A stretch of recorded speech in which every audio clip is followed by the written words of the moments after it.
నమస్తే, welcome to Disha TV. Telangana కాంగ్రెస్లో Reddy versus BC వివాదం ముదురుతోంది. జగ్గారెడ్డికి పీసీసీ పగ్గాలు ఇస్తే వచ్చే ఎన్నికల్లో 100 సీట్లు పక్కా అని కోమటిరెడ్డి చేసిన వ్యాఖ్యలు దుమారం రేపుతున్నాయి. తన ఉద్దేశం మహేష్ కుమార్ గౌడ్ను మార్చడం కాదని కోమటిరెడ్డి వివరణ ఇచ్చినా జరగాల్సిన డ్యామేజ్ జరిపింది. తాజాగా రాష్ట్ర ఖనిజాభివృద్ధి సంస్థ చైర్మన్ మాజీ ఎమ్మెల్యే అనిల్ కోమటిరెడ్డి వ్యాఖ్యలపై తీవ్రంగా స్పందించారు. ఆయన వ్యాఖ్యలు బీసీ సామాజిక వర్గానికి చెందిన పీసీసీ చీఫ్ మహేష్ కుమార్ గౌడ్ నాయకత్వాన్ని కించపరచడమేనని, ఈ వ్యాఖ్యల వెనుక ఉన్న ఆంతర్యం ఏమిటి అని ప్రశ్నిస్తూ ప్రకటన విడుదల చేశారు. రాష్ట్రంలో కాంగ్రెస్ పార్టీ ప్రభంజనం సృష్టిస్తున్న వేళ సొంత పార్టీ నేతలపై వెంకరెడ్డి చేస్తున్న వ్యాఖ్యలు అత్యంత దురదృష్టకరమని అభ్యంతరం వ్యక్తం చేశారు.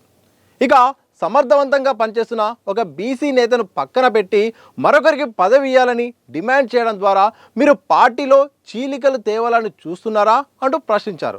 రేవంత్ రెడ్డి, మహేష్ కుమార్ గౌడ్ సమర్థవంతమైన పర్యవేక్షణలో పార్టీ తిరుగులేని విజయాలను నమోదు చేస్తుందని, క్షేత్రస్థాయిలో పార్టీ ఇంత బలంగా ఉంటే మహేష్ కుమార్ గౌడ్ నాయకత్వాన్ని తక్కువ చేయడం అంటే అవమానించడమేనని, బీసీల పట్ల అంత కక్ష ఎందుకంటూ ఫైర్ అయ్యారు. గతంలో నల్గొండ డీసీసీ అధ్యక్షుడిగా ఉన్న పున్న కైలాష్ నేతను నియమిస్తూ ఆనాడు ఆ పదవి ఆయనకు రాకుండా అడ్డుకోవాలని చూసింది మీరు కాదా వెంకటరెడ్డి అంటూ షాకింగ్ కామెంట్ చేశారు. నాడు జిల్లా స్థాయిలో ఒక బీసీ నేత ఎదుగుతుంటే అడ్డుపడ్డారు. నేడు రాష్ట్ర స్థాయిలో మహేష్ గౌడ్కు వస్తున్న ఆదరణ చూసి ఓర్వలేకపోతున్నారని విమర్శించారు. బీసీలంటే మీకెందుకంత చులకన? గతంలో వైఎస్ డిఎస్ హయాంలో కాంగ్రెస్ అధికారంలోకి వచ్చింది, ఇప్పుడు మహేష్ గౌడ్ హయాంలో ఎందుకు సాధ్యం కాదని నిలదీశారు. మీ వైఖరి మార్చుకోండి.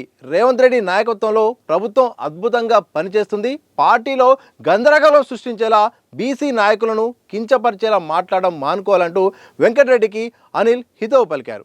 ఇక ఇప్పటికే జగ్గారెడ్డిని పీసీసీ చీఫ్ చేయాలని తాను చేసిన వ్యాఖ్యలపై మంత్రి కోమటిరెడ్డి వెంకటరెడ్డి వివరణ ఇచ్చారు.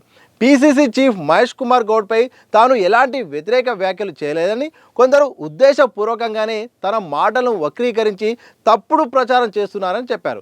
బుధవారం అసెంబ్లీలో మీడియాతో మాట్లాడిన మంత్రి మహేష్ కుమార్ గౌడ్ను తొలగించాలనే ఆలోచన, ఉద్దేశం తనకు లేదన్నారు. ఆయన తనకు ఎన్ఎస్సీఐ నుండి మంచి స్నేహితుడని, ఆయన నాయకత్వంలో గ్రామ పంచాయతీ, మున్సిపల్ ఎన్నికల్లో పార్టీ క్లీన్ స్వీప్ చేసిందని వెంకటరెడ్డి హితవు పలికారు.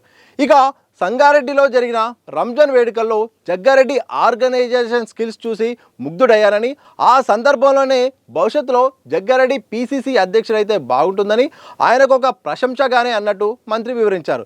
తప్పుడు వార్తలను ప్రజలు నమ్మవద్దని, కాంగ్రెస్లో అంతర్గత విభేదాలు సృష్టించేందుకు కొందరు కుట్ర చేస్తున్నారని కోమటిరెడ్డి మండిపడ్డారు. ఏది ఏమైనా కోమటిరెడ్డి వ్యాఖ్యలు మాత్రం ఇప్పుడు కాంగ్రెస్లో బీసీ వర్సెస్ రెడ్డి అనే చిచ్చు రేపాయి. బీసీలకు రాజ్యాధికారం దక్కాలని ఉద్యమాలు జరుగుతున్న వేళ కోమటిరెడ్డి వ్యాఖ్యలు విమర్శలకు దారితీస్తున్నాయి. దీంతో డ్యామేజ్ కంట్రోల్ కోసం కాంగ్రెస్ పెద్దలు ప్రయత్నాలు జరుపుతున్నారు. అయినప్పటికీ కోమటిరెడ్డి వ్యాఖ్యలపై సొంత పార్టీలో విమర్శలు వస్తున్న వేళ వివాదం ఎక్కడి వరకు వెళ్తుందనేది ఆసక్తికరంగా మారింది.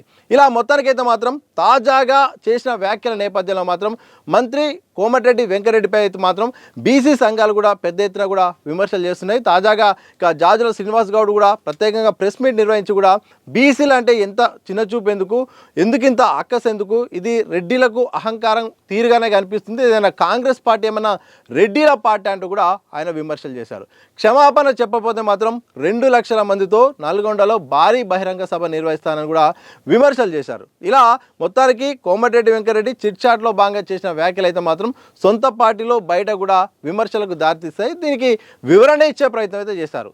నేను జగ్గారెడ్డిని భవిష్యత్తులో ఎప్పుడైనా పీసీసీ చీఫ్ అయితే బాగుంటుంది, ఆయన నాయకత్వంలో కాంగ్రెస్ 100 సీట్లు గెలుస్తుంది అని ఒక ప్రోత్సాహంగా, ప్రశంసగానే చెప్పాను తప్ప ఉన్న మహేష్ కుమార్ గౌడ్ను మార్చాలనే ఉద్దేశం కానీ ఎలాంటి ఆలోచన కానీ లేదని కూడా ఆయన క్లారిటీ ఇచ్చేంత దుమారం అయితే మాత్రం మొత్తానికైతే మాత్రం రేగింది. ఇలా మొత్తానికైతే మాత్రం ఒకవైపు రాష్ట్రంలో బీసీ నినాదం కొనసాగుతుంది. బీసీ కులగణన, బీసీలకు రిజర్వేషన్ అంటూ కాంగ్రెస్ తీసుకొచ్చిన ఇటు ఏదైతే సంగారెడ్డి ఏదైతే డిక్లరేషన్ ఉందో అదే ఇప్పుడు పార్టీలో చర్చ జరుగుతుంటే, ఇదే సందర్భంలో గతంలో డీసీసీ అధ్యక్షుడి విషయంలో కూడా కోమటిరెడ్డి వెంకటరెడ్డి చేసిన వ్యాఖ్యలు, దాంతోపాటు తాజాగా చేసిన వ్యాఖ్యల విషయంలో మాత్రం ఒక రకంగా పార్టీలో బయట కూడా చర్చ జరుగుతుంది. దీనికి ఇక ముగింపు చెప్పే ప్రయత్నం అయితే మాత్రం మంత్రి కోమటిరెడ్డి వెంకటరెడ్డి గారు అయితే మాత్రం చెప్పే ప్రయత్నం చేశారు. ఇలా మొత్తానికైతే మాత్రం కోమటిరెడ్డి వెంకటరెడ్డి ఏదైతే పీసీసీ చీఫ్ జగ్గారెడ్డి అయితే బాగుంటుందన్న వ్యాఖ్యలు అయితే మాత్రం మొత్తానికి చర్చకు దారితీశాయి. ఈ చర్చ మరి ఒకవైపు ఆయన ఇప్పటికైనా దీనికి ఫుల్ స్టాప్ పెట్టాలి, నా ఉద్దేశం అది కాదని చెప్పారు. కానీ మరి ఇప్పటితో ఆగుతుందా, మరి ఎటువైపు దారితీస్తుందనే మాత్రం భవిష్యత్తులో తెలిసే అవకాశం ఉంది.